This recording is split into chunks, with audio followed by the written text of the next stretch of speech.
नमस्कार दोस्तों, स्वागत है आपका हमारे YouTube channel bright future with Arun में।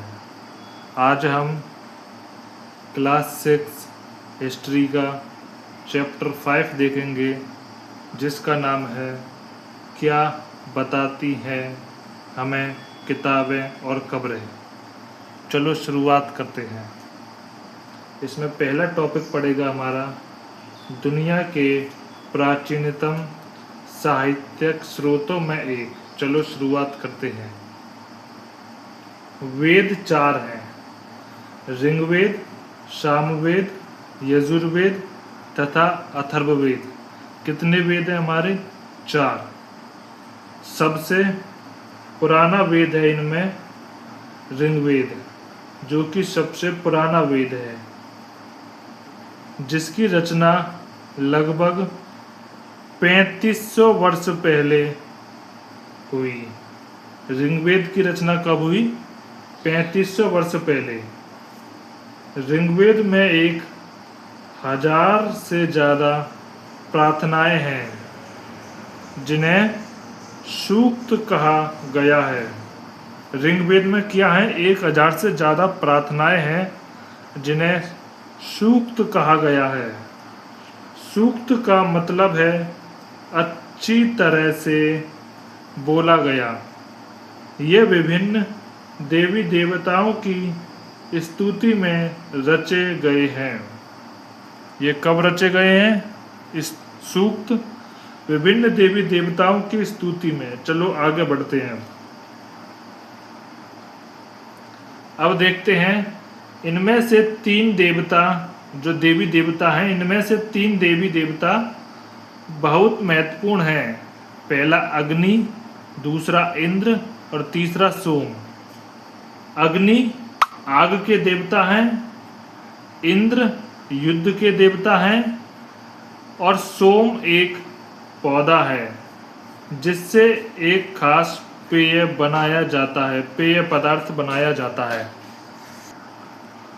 वैदिक प्रार्थनाओं की रचना ऋषियों ने की थी। ऋग्वेद का उच्चारण सस्वर पाठ द्वारा किया जाता था और श्रवण किया जाता था, ना कि पढ़ा जाता था। ये वैदिक प्रार्थनाओं की रचना ऋषियों ने की थी के बारे में बताया गया है। अधिकांश सूक्तों के रचयिता सीखने और सिखाने वाले पुरुष थे। कुछ प्रार्थनाओं की रचना महिलाओं ने भी की थी। कुछ प्रार्थनाओं की रचना इसमें महिलाओं ने भी की थी। ऋग्वेद की भाषा कौन सी रही होगी? ऋग्वेद की भाषा प्राक संस्कृत या वैदिक संस्कृत कहलाती है। ये भाषा में लिखे गए थे। चलो आगे देखते हैं। अब ऋग्वैदिक समाज में घोड़ों और गायों को बहुत महत्व दिया जाता था। इसलिए नदियों की तुलना घोड़ों और गायों से की गई है। यहाँ बताया गया है नदियों की तुलना किससे की गई है। ऋग्वेद की प्रार्थनाओं में अन्य दूसरी नदियाँ, खासकर सरस्वती, सिंधु और उसकी सहायक नदियाँ का भी जिक्र है। गंगा और यमुना का उल्लेख सिर्फ एक बार हुआ है ऋग्वैदिक काल में। अब आगे देखते हैं हम संस्कृत और अन्य भाषाएं। संस्कृत भाषा भारोपीय, भारत और यूरोपीय भाषा परिवार का हिस्सा है, क्योंकि आरंभ में उनमें कई शब्द एक जैसे थे। उदाहरण के लिए हम मातृ शब्द संस्कृत भाषा का है, माँ शब्द हिंदी भाषा का है और मदर शब्द अंग्रेजी शब्द को देखते हैं। भारत की कई भाषाएं असमिया, गुजराती, हिंदी, कश्मीरी और सिंधी एशियाई भाषाएं हैं। जैसे फारसी एशियाई भाषा है, यूरोपीय एशियाई भाषा की बहुत सी भाषाएं यूरोप की भाषाएं बता रहे हैं अब, जैसे अंग्रेजी, फारसी, फ्रांसीसी, जर्मन, यूनानी, इतावली, स्पेनिश आदि इसी परिवार से जुड़ी हुई हैं। इस पॉइंट को तुम नोट कर लेना, बहुत इम्पोर्टेंट पॉइंट है। अब आगे देखते हैं। उपमहाद्वीप के पूर्वोत्तर प्रदेशों में तिब्बत बर्मा परिवार की भाषाएं बोली जाती थी हैं। तमिल, तेलुगु, कन्नड़ और मलयालम द्रविड़ भाषा परिवार की भाषाएं हैं। झारखंड और मध्य भारत के कई हिस्सों में बोली जाने वाली भाषाएं ऑस्ट्रो एशियाटिक परिवार से जुड़ी हैं। यहाँ झारखंड और मध्य भारत की कई हिस्से में बोली जाने वाली भाषाओं के बारे में बताया गया है। अब हम आगे बढ़ते हैं और देखते हैं मवेशी, घोड़े और रथ के बारे में चर्चा करेंगे। अब हम ऋग्वेद में मवेशियों, बच्चों, खासकर पुत्रों और घोड़ों की प्राप्ति के लिए अनेक प्रार्थनाएं हैं। घोड़ों को लड़ाई में रथ खींचने के काम में लाया जाता था। इन लड़ाइयों में मवेशी जीत कर लाए जाते थे। लड़ाइयाँ जमीन के लिए, कुछ लड़ाइयाँ पानी के स्रोतों और लोगों को बंदी बनाने के लिए भी लड़ी जाती थी। यहाँ लड़ाइयाँ किस किस के लिए लड़ी जाती थी बताया गया है। युद्ध में जीते गए धन का कुछ भाग सरदार रख लेते थे तथा कुछ हिस्सा पुरोहितों को दिया जाता था। शेष धन आम लोगों में बांट दिया जाता था। कुछ धन यज्ञ के लिए भी प्रयुक्त होता था। इसमें बताया गया है मवेशी, घोड़ों और रथ के बारे में कि क्या धन का उपयोग कहाँ किया जाता था। अब हम आगे चर्चा करते हैं। लोगों की विशेषता बताने वाले शब्द देखेंगे। अब हम इस पर चर्चा करेंगे। लोगों का वर्गीकरण काम, भाषा, परिवार या समुदाय या निवास स्थान या फिर सांस्कृतिक परंपरा के आधार पर किया जाता रहा है। पुरोहित, जिन्हें कभी कभी ब्राह्मण कहा जाता था, तरह तरह के यज्ञ और अनुष्ठान करते थे। पुरोहितों को ब्राह्मण भी कहा जाता था।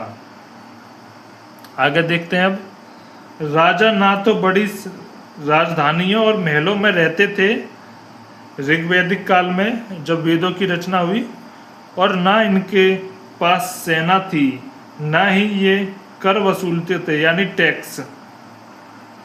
प्राय राजा की मृत्यु के बाद उसका बेटा अपने आप ही राजा नहीं बन जाता था, क्योंकि उस समय राजा का बेटा राजा का प्रचलन नहीं था। अब हम आगे बढ़ते हैं और चर्चा करते हैं खामोशी प्रहरी कहानी महापाषाणों की। महापाषाण कब्रें बनाने की प्रथा लगभग 3000 वर्ष पहले शुरू हुई। यह प्रथा दक्कन, दक्षिण भारत, उत्तर पूर्वी भारत और कश्मीर में प्रचलित थी। यह महापाषाण कब्रें बनाने की प्रथा कहाँ कहाँ प्रचलित थी? दक्कन के पठार में, दक्षिण भारत में, उत्तर पूर्वी भारत में और कश्मीर में प्रचलित थी। ये पत्थर दफन करने की जगह पर लोगों के द्वारा बड़े करीने से लगाए जाते गए थे। कुछ महापाषाण जमीन के ऊपर भी ही दिख जाते हैं, जबकि कुछ महापाषाण जमीन के भीतर भी होते हैं। अब आगे देखते हैं हम।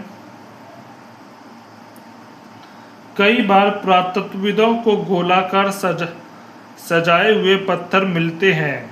कई पुरातत्वविदों को कई बार अकेला खड़ा हुआ पत्थर मिलता है। अब हम देखते हैं इनाम गांव के एक विशिष्ट व्यक्ति की कब्र के बारे में चर्चा करेंगे। यह भीमा की सहायक नदी घोड़ के किनारे है। यह महाराष्ट्र में पड़ता है स्थान। इस जगह पर 3600 से 2700 वर्ष पहले लोग रहते थे। यहाँ वयस्क लोगों को प्राय गड्ढे में सीधा लिटा कर दफनाया जाता था। सिर उत्तर की ओर होता था, सिर हमेशा उत्तर दिशा की ओर रखते थे ये। कई बार उन्हें घर के अंदर ही दफनाया जाता था। बर्तन दफनाए गए शव के पास रख दिए जाते थे। ऐसा इसलिए होता होगा क्योंकि वह विश्वास करते थे मृत्यु के बाद जीवन होगा, तो उस व्यक्ति को बर्तनों को आवश्यकता पड़ेगी। एक आदमी को 5 कमरों वाले मकान के आंगन में 4 पैरों वाले मिट्टी के एक बड़े से संदूक में दफनाया गया था। इनाम गांव में गेहूं, जौ, चावल, दाल, बाजरा, मटर और तिल के बीज मिले हैं और गाय, बैल, भैंस, बकरी, कुत्ता, मवेशी, घोड़े की हड्डियां भी पाई जाती थी। इससे पता चलता है कि वहाँ जानवर एवं खाद्य पदार्थों का भी इस्तेमाल किया जाता था। ये इनाम गांव के एक विशिष्ट व्यक्ति की कब्र ये आज के लिए हमारा लास्ट टॉपिक था। Thanks watching this video. अगर आपको हमारी वीडियो अच्छी लगी हो तो चैनल को सब्सक्राइब करें, वीडियो को लाइक करें।